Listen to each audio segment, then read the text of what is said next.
Labą dieną. Šiandien mes išmoksime sukurti atributus ir reikšmes. Atributai tai apibrėž, tarkim, jeigu mūsų drabužiams mes norėtume suteikti klientams pasirinkimą, tarkim, dydžių, o reikšmės tai būtų būtent kokius dydžius, tarkim, jie galėtų pasirinkti. Tai vėlgi mes renkamės katalogas, savybės ir reikšmės, spaudžiame. Ir matome, kad šiuo metu pas mus jau yra sukurtos 3 savybės, 3 atributai. Galime pasižiūrėti, kiek pasirinkimų turi kiekvienas atributas. Tarkim, disko talpa. Mes matome, kad jinai turi šiuo metu 9 pasirinkimus. Spalvos. Mes matome vėlgi galima spalvų pasirinkimą. Taip pat į spalvom yra priskiriamos paletinės pasirinkimas, kad žmogui būtų lengviau pasirinkti. Tai šiandien dienai mes tiesiog išmoksime sukurti atributą. Spaudžiame pridėti naują atributą. Vėlgi atributai vedami visomis kalbomis.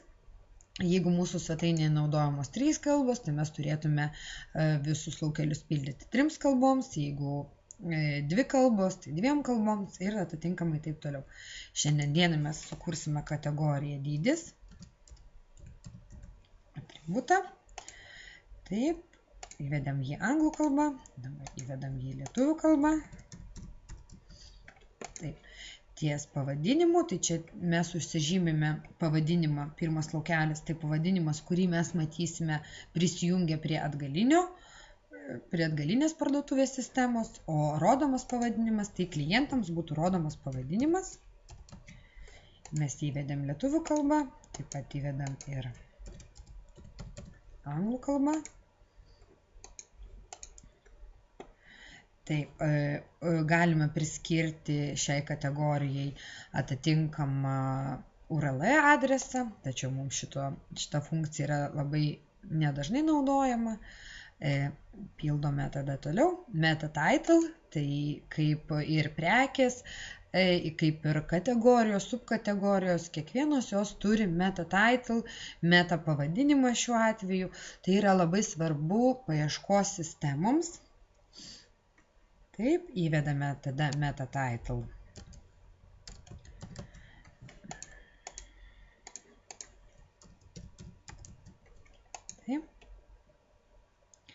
Taip, sekantis vėlgi, kaip aš ir minėjau, mes galime pridėti kažkokius tai nuorodos generatorius, bet ši funkcija yra labai retai naudojama, nes paspaudus tiesiog būtų klientai kažkur tai kreipiami.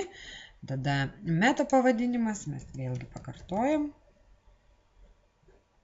Tiek anglų, tiek lietuvių kalba.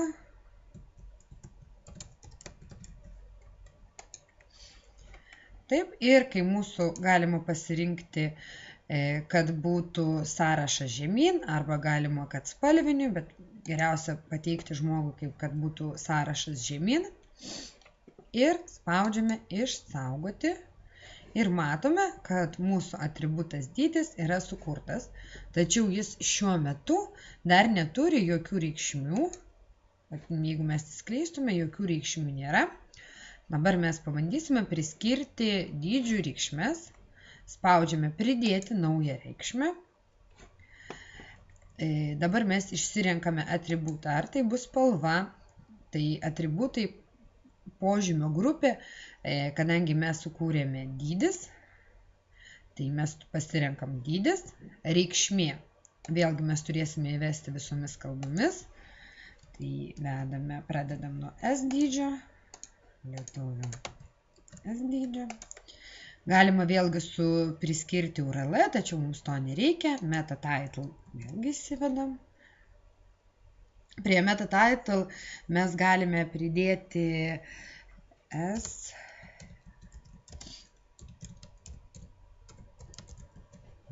Taip tiesiog paieškos sistemai bus aiškiau suprasti, kas čia per dydis. Meta pavadinimas irgi galime taip įrašyti.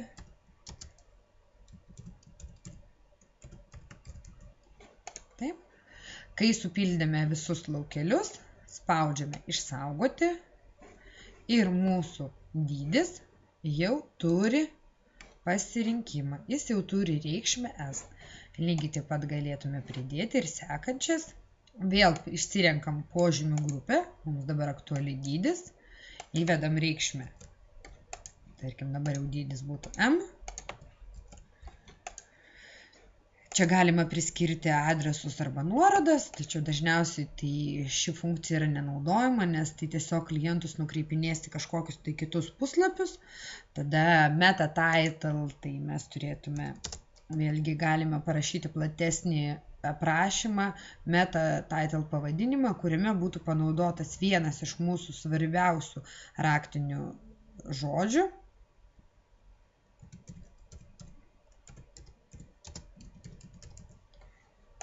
Ir lygiai tą patį pakartojame meta pavadinime.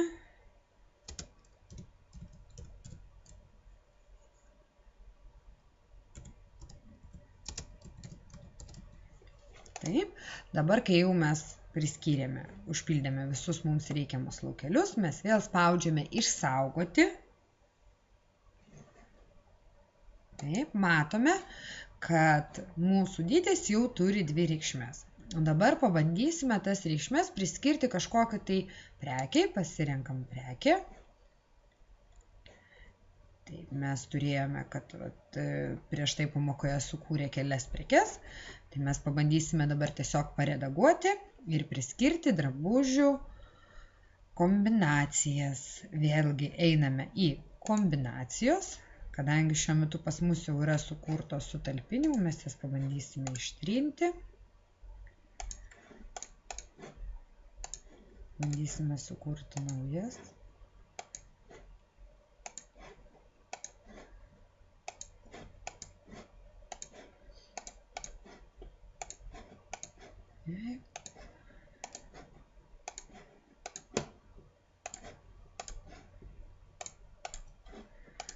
Taip, ir spaudžiame produkto kombinacijų generatorius.